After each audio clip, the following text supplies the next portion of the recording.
অবশ্যই মঙ্গল শোভাযাত্রা অনুষ্ঠিত হয়। এটাকে বলা হচ্ছে হাজার বছরের সংস্কৃতি। বাঙালির সংস্কৃতি হিসেবে বৈশ্বিক চেতনা থেকে এতে অংশগ্রহণ করা যাবে কিনা? আমরা সবাই কমবেশি অবগত যে এই মঙ্গল শোভাযাত্রা শুরু হয়েছে ১৯৮৯ সনে।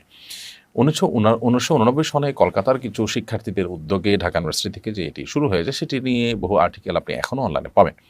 মাত্র ৩৫ বছর আগে শুরু হওয়া ঘটনাকে হাজার বছরের ঐতিহ্য বলা একটা মিথ্যাচার, একটা প্রতারণা।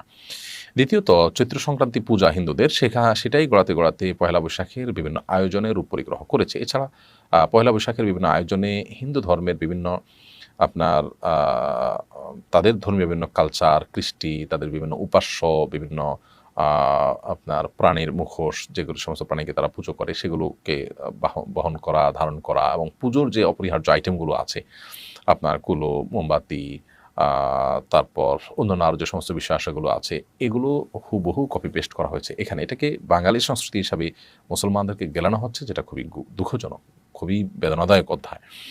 তো দেশীয় সংস্কৃতি তো পালন করাই যেতে পারে, সেটা যদি সত্যি দেশীয় সংস্কৃতি হয় এবং সেটা যদি কোনো ধর্মীয় কোনো সিম্বল বহন না করে, তো সেরকম সংস্কৃতি সাথে ইসলামের কোনো সংঘর্ষ না থাকলে সেটা করাতে কোনো অসুবিধা নেই। কিন্তু যেখানে পরিষ্কারভাবে অন্য ধর্মের ধর্মীয় কার্যাবলী রয়েছে এবং এরপরে বিভিন্ন বিশ্ববিদ্যালয়ের শিক্ষকদের বিভিন্ন সাক্ষাৎকার এখনও আপনি অনলাইনে খুঁজলে পাবেন যে পয়লা বৈশাখটা আসলে কি, মঙ্গল শোভাযাত্রাটা আসলে কি, মঙ্গলের উদ্দেশ্যে শোভাযাত্রা করা, তার মানে এই শোভাযাত্রা করলে মঙ্গল হবে, এটা যেমন অবৈজ্ঞানিক তেমন এটা ইসলাম কর্তৃক অসমর্থিত বিষয়।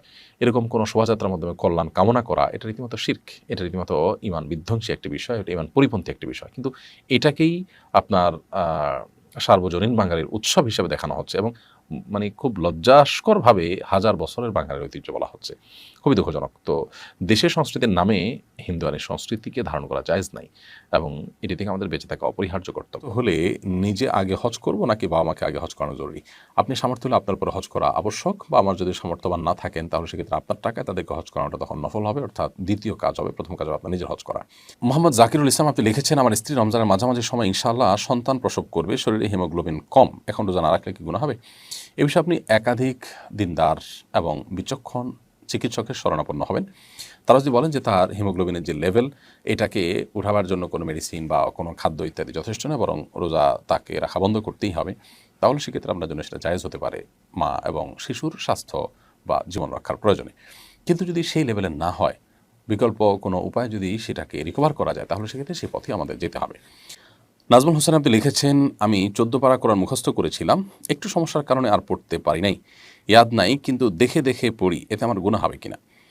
ভাই নাজমুল হোসেন, ১৪ পারা কোরআন মুখস্থ করার পর আপনি পড়তে পারেননি এটাতে কোনো অসুবিধা নেই, কারণ পুরো ৩০ পারা কোরআনই হাফেজ হইতে হবে, কেউ তার চেয়ে কম হেফজ করলে কোনো গুনাহ হবে এমন কোনো কথা নেই। আপনি যে পরিমাণ মুখস্থ করেছেন সেই পরিমাণ সওয়াব পাবেন। কিন্তু এই যে ১৪ পারা মুখস্থ করেছেন এটা যে আপনি ভুলে গিয়েছেন, এটা খুবই জঘন্য অপরাধ এবং গুনাহের কথা, বিশেষ করে যখন সেটি হবে আমাদের অলসতার কারণে এবং নিয়মিত তেলাওয়াত না করার কারণে।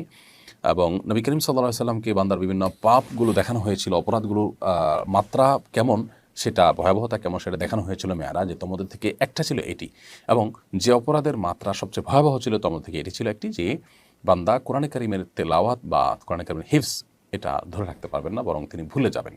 এটা খুবই ভয়ঙ্কর অপরাধ হিসাবে তাকে দেখানো হয়েছে। সো আমার মনে হয় আপনার তওবা করা উচিত এবং এখন আবার সেটাকে উদ্ধার করার চেষ্টাটা অব্যাহত রাখা দরকার।